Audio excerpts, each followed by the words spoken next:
না পেয়ে আমার প্রেমিককে কল দিই, বলি আমার বিয়ে করতে। হাজবেন্ডের বাচ্চার মা হইলাম। আমার কাবিনের টাকা ছিল 4 লাখ, ওরা দিয়ে দিয়েছে। 23 তারিখে সে আমাকে ডিভোর্স দিয়ে দেয়। তখন আমি 4 মাসের অন্তঃসত্ত্বা। আমার ছোট বোন যখন পৃথিবীতে আসে তখন আমি ক্লাস 4-এ ইয়া 5-এতে পড়ি। বোন হওয়ার পর আমার মার কাজ করতে খুব কষ্ট হতো। আমি সারাদিন স্কুলে থাকতাম। তখন ছিল শীতের দিন, আমার বয়সটাই কতটুকু।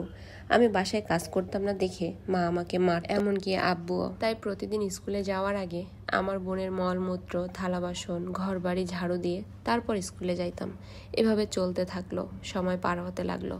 এরপর আমার বোনের যখন 17 মাস তখন আমার ভাই হয়। ভাই হওয়ার পর থেকে শুরু হলো আরো বেশি অত্যাচার আমার সাথে। ওইটুকু বয়সে স্কুল থেকে বাসায় ফিরে গোসল করে আমি আমার বোনকে নিয়ে খেলা করতাম।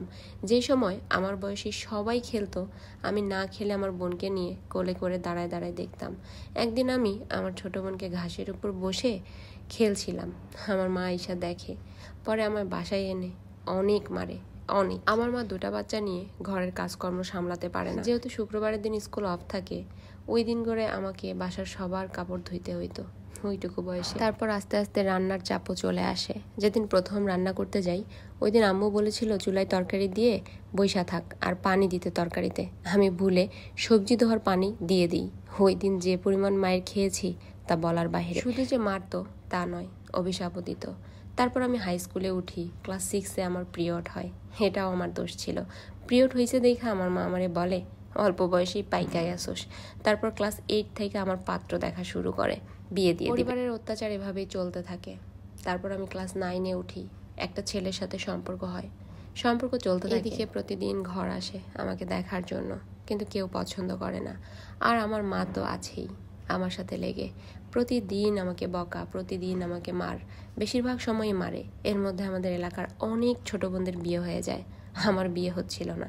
আমার মা আমারে বলে তোরে বিয়ে করবো কেডা, চেহারার দিক তাকাইছোস, কেউ পছন্দ করে না। কেমনে চেহারা, দাঁতনির মতো। বলে 20 বছরের বুড়ি, বুড়ি দেখাই তো বিয়ে হয়। এবার বিয়ে নিয়েও অত্যাচার। বাসার সব কাজ করতাম, রান্না বান্না সব কিছু। এমনকি আমাদের বাসা যেহেতু গ্রামে, আমি গরুর গোবর পর্যন্ত ফালাইতাম।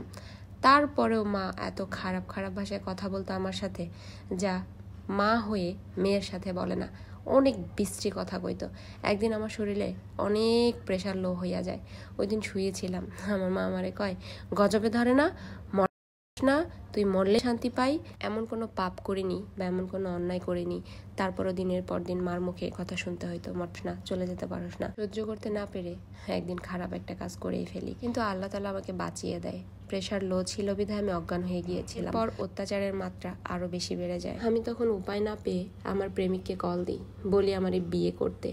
ও আমার থেকে 2 বছরের সিনিয়র, বেকার, কোনো কাজকর্ম করে না। তাই আমারে বলে বাসা থেকে তো কেউ মানবে না, চলো আমরা পালাই যাই। কিন্তু ফ্যামিলির কথা চিন্তা করে, বাবা মার মুখের দিক দেখে আমি পালাই যেতে রাজি হইনি। পরবর্তীতে ও ওর বাসায় বলে, কিন্তু ওর বাসায় কেউ রাজি হয় না। এর মধ্যে আমার এসএসসি পরীক্ষা শেষ হয়, রেজাল্ট বের হইলো। বাসা থেকে এখন কোনোভাবেই কলেজে ভর্তি করবে না। আব্বু একটু রাজি থাকলেও মা কোনোভাবেই রাজি ছিল না। অনেক কষ্ট করে কলেজে ভর্তি হই। কলেজে ভর্তি হওয়ার জন্য শুধু ভর্তি ফিটা দিয়েছিল তারা, আর যাওয়া আসা প্রতিদিন 10 টাকা 10 টাকা 20 টাকা লাগতো। 20 টাকার উপরে কখনো 5 টাকাও বেশি দিত না। যে আমার মেয়েটার ক্ষুধা লাগলে একটা বিস্কিট কিনে খাবে, সেটার জন্য 5 টাকা বেশি দিত না। কলেজে ভর্তি হওয়ার পরে তারা আমাকে কখনো বইও কিনে দেয়নি। আমি আমার সিনিয়র বড় ভাই বোনদের কাছ থেকে বই ম্যানেজ করি। এরপর আমার উপবৃত্তির টাকা দিয়ে আর আমি একটা টিউশনি করাইতাম, 1200 টাকা পেতাম। সেই টাকা দিয়েই আমার সমস্ত লেখাপড়া চালাতে থাকি। ফ্রেন্ডরা সবাই ঘুরতে যাইতো, কিন্তু আমি যেতে পারতাম না, কারণ আমি পড়ালেখা চালাতেই হিমশিম খেয়ে যাচ্ছি। সেখানে ঘোরাফেরা করব কিভাবে? এর মধ্যে ডিসেম্বর মাসের 14 তারিখে আমাকে দেখতে আসে। ছেলেরা পছন্দ করে আর আমার বাবার খোঁজ নেয়, বলে সব ভালো, মানে বিয়ে দিয়ে দেয়। ডিসেম্বরের 18 তারিখে কাজীর বাড়িতেই আমাদের বিয়ে পড়ায়। আমার বাবার ইচ্ছে ছিল অনুষ্ঠান করবে, কিন্তু ওই সময় নির্বাচন ছিল, অনুষ্ঠান করার কোনো অনুমতি ছিল না। অ্যান্ড নির্বাচনের সময় এত পরিমাণ মারামারি হয়, যে সময় আমার বাপ, চাচা, গ্রামের অনেক পুরুষ মানুষ পলাই ছিল। আমার বিয়ের ঠিক 1 মাস পরে আমার হাজবেন্ডের প্রেমিকা আমাকে কল দেয়। তাদের আগে 9 বছরের রিলেশন ছিল। ইভেন ওই মেয়ের বিয়ে হয়েছিল আগে। সেখানে সংসার করা অবস্থায় তাকে ওখান থেকে বের করে নিয়ে আসছে আমার হাজবেন্ড, কারণ সে তাকে বিয়ে থেকে আসছিলই ওই মেয়েকে বিয়ে করার জন্য। কিন্তু মাঝখান থেকে নাকি আমাকে দেখে পছন্দ হয়ে গেছে, তাই আমাকে বিয়ে করছে। আমি এই সবগুলো কথা আমার ফ্যামিলিতে জানাই। পরে আমার বাবা মা আমাকে নিয়ে আমার শ্বশুর বাড়িতে যায়। পরে একটা বিচার বসে, ও সবার সামনে সবকিছু স্বীকার করে মাপ চায়, বলে আমি আর ওই মেয়েকে কল দিব না, কথা বলবো না। পরে সবাই মিলে মাইনা নেয় এবং ওই দিনই আমার হাজবেন্ড আমার বাবা মার সাথে আমাদের বাসাতে আসে। পরে ফেব্রুয়ারির 2 তারিখে আমাকে উঠায় নেয়। যেদিন আমারে উঠায় নেয় ওই দিনের পরের দিন 3 তারিখে আমাদের এলাকায় আবারও অনেক মারামারি। সেই মারামারিতে একজন মা যায়। ইভেন এদিকে আমার হাজবেন্ড বাইক অ্যাক্সিডেন্ট করে, ওর হাত পা ভেঙে যায়। এলাকায় মারামারির কারণে আমার বাপ চাচারাও পলাতক ছিলেন। এরপর একটানা তাদের বাসায় অনেক দিন ছিলাম। শ্বশুর শাশুড়ি অনেক খারাপ ব্যবহার করতো, কিছু খাইতে পারতাম না, নিতে পারতাম না। পরে বাবার বাসায় আসি, আইসা পরীক্ষা করলে দেখি আমি গর্ভবতী। আমার হাজবেন্ড আমার বাসায় আসতো না, কারণ ও যেহেতু অ্যাক্সিডেন্ট করে হাতে পায়ে ব্যথা পেয়েছিল, আর এলাকায় প্রতিদিন পুলিশ আসতো জিজ্ঞাসাবাদ করার জন্য। ওর ব্যথা পাওয়া দেখে যদি পুলিশ ভাবে ও মারামারির সাথে যুক্ত ছিল, ওকে যদি ধরে নিয়ে যায়, এই ভয়ে বা এই সুতা দিয়েই সে আমাদের বাসায় আসতো না। একদিন হুট করে আমার কাছে একটা ফোন আসে, জানতে পারি আমার হাজবেন্ড তার ভাঙ্গা পা নিয়েই বিয়ে করেছে তার সেই প্রেমিকা। আমি কোনোভাবে বিশ্বাস করতে পারছিলাম না। কথাটা শুনে আমার মাকে নিয়ে আমার শ্বশুর বাড়িতে চলে যাই। দেখি হ্যাঁ, সত্যি সত্যি সে বাসায় নাই, সে আরেকটা বিয়ে করে ফেলেছে। ছোটবেলা থেকে কষ্ট করে আসলাম, বাবা মা বিয়ে দিল, বিয়ে করলাম। বিয়ের পর হাজবেন্ডের কাছ থেকে একটু সুখ শান্তি পাবো, তাও হইল না। আমার হাজবেন্ডের বাচ্চার মা হইলাম। যে সময় আমার কেয়ারের খুব বেশি প্রয়োজন ছিল, সেই সময় সে আমার খোঁজ খবরটাও নিত না। আর ওদের বাসায় বিচার বসে, ও বলে আমি দুইজনকে নিয়ে সংসার করতে চাই, কিন্তু আমি রাজি ছিলাম না। আমি বললাম আমি সত্যি নিয়ে সংসার করব না। ওইটাও আমার লাইফের একটা বড় ভুল ছিল। পরে বিচার করার পর 1 মাস সময় দিল, 1 মাস ওর সাথে সংসার করলাম। প্রেগনেন্ট অবস্থায় আমি ওর পাশেই শুয়ে থাকতাম, ও আমার পাশে থাকা অবস্থায় ওই মেয়ের সাথে কথা বলতো, আর আমাকে বলতো আমি বিদেশে গেলেই ওকে ডিভোর্স দিয়ে দিব। এখন যদি ডিভোর্স দেই তাহলে তো আমার নামে মামলা।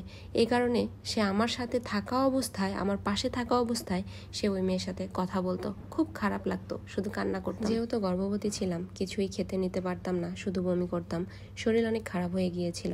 তাই বাবা মা তাদের সাথে তাদের বাসায় নিয়ে আসে। এরপর হুট করেই এপ্রিলের 23 তারিখে সে আমাকে ডিভোর্স দিয়ে দেয়। তখন আমি 4 মাসের অন্তঃসত্ত্বা। পরে বাবা মা আমার এই বাচ্চা রাখবে না, এটা নিয়ে অনেক অত্যাচার।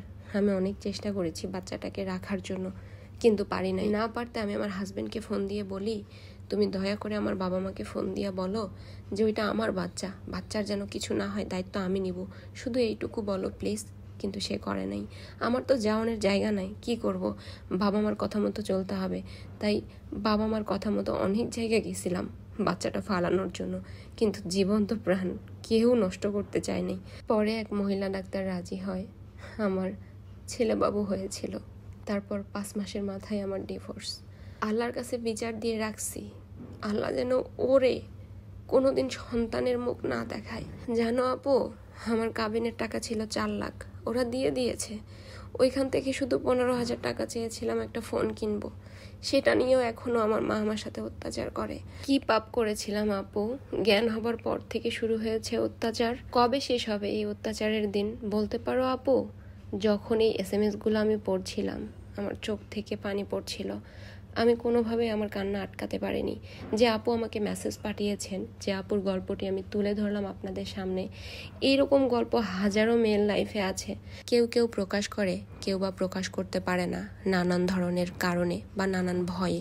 এই আপুটাও তার আইডি বা তার নাম এবং তার ঠিকানা হাইড রাখতে বলেছে, তাই আমি তার কোনো কিছুই শো করলাম না। ওনার গল্পটা তুলে ধরার কারণ হলো, ওনার গল্পের সাথে আমারও 50% মিল আছে। যেমন আমি দেখতে সুন্দর না, আমার শাশুড়ি বলতো আমি তার মেয়েদের পায়ের ধুলার যোগ্য না। আমার গল্প না হয় আরেকদিন অন্য কোনো ভিডিওতে তুলে ধরবো। যে আপুর গল্প আপনাদের সামনে আমি উপস্থাপন করলাম, তার জন্য সবাই দোয়া করবেন। আল্লাহ যেন তার মনে অনেক ধৈর্য বাড়িয়ে দেয়, তার কাছ থেকে যা কিছু কেড়ে নিয়েছে তাকে যেন দ্বিগুণ ফিরিয়ে দেয়। এতটুকু বলা ছাড়া আর কোনো ভাষা নেই তাকে সান্ত্বনা দেবার মতো। আজকে এখানে শেষ করছি গাইস, আল্লাহ হাফেজ।